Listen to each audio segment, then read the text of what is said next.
But remember, there is a big market, and while the currency markets in India are shut today, but it is the Bitcoin space that really seems to be surging, catching up in the global markets and in India as well. Joining us for an exclusive chat is Benson Samuel of Coinsecure. They are the biggest ones when it comes to the market share in India on Bitcoin. Benson, hi, pleasure to have you. What's the global and the Indian volume comparison and share? Just to understand, let's start with that first. The Bitcoin market globally is extremely huge. It's across every country, over 90,000 merchants who accept Bitcoin directly. Compared to that, India is just in a very nascent stage. There are about a handful of businesses that operate out of India, Coinsecure being one of the better ones, which provides services like an exchange, wallet, and a payment gateway. All in all, we could say there must be a lot more than 50,000 users in India itself right now.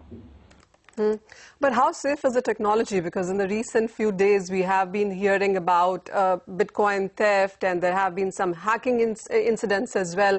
How would you put the safety on the map then? So Bitcoin itself has never ever been hacked. While services that are built on top of Bitcoin have been attacked, like what happened yesterday with Bitfinex, where 70 million Bitcoins were stolen. This is more or less a service provider issue rather than the Bitcoin protocol itself. The protocol is absolutely secure and has never been hacked even once. But what are your sense, what are your numbers when you work on India growth projections?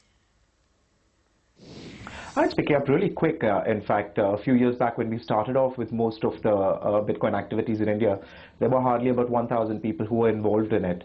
Now on Coinsecure itself, we have a lot more than 30,000 users signed up and actively using the platform. So it is definitely growing really fast. We just added a merchant gateway last month. So now what this allows is for a lot of Indians to start accepting Bitcoin payments without any risk of volatility. So as soon as they accept the Bitcoin payment, it converts to fiat or Indian rupee and puts it into their bank account. Based on all of these tools and utilities that have come up now, it is definitely picking up a lot more.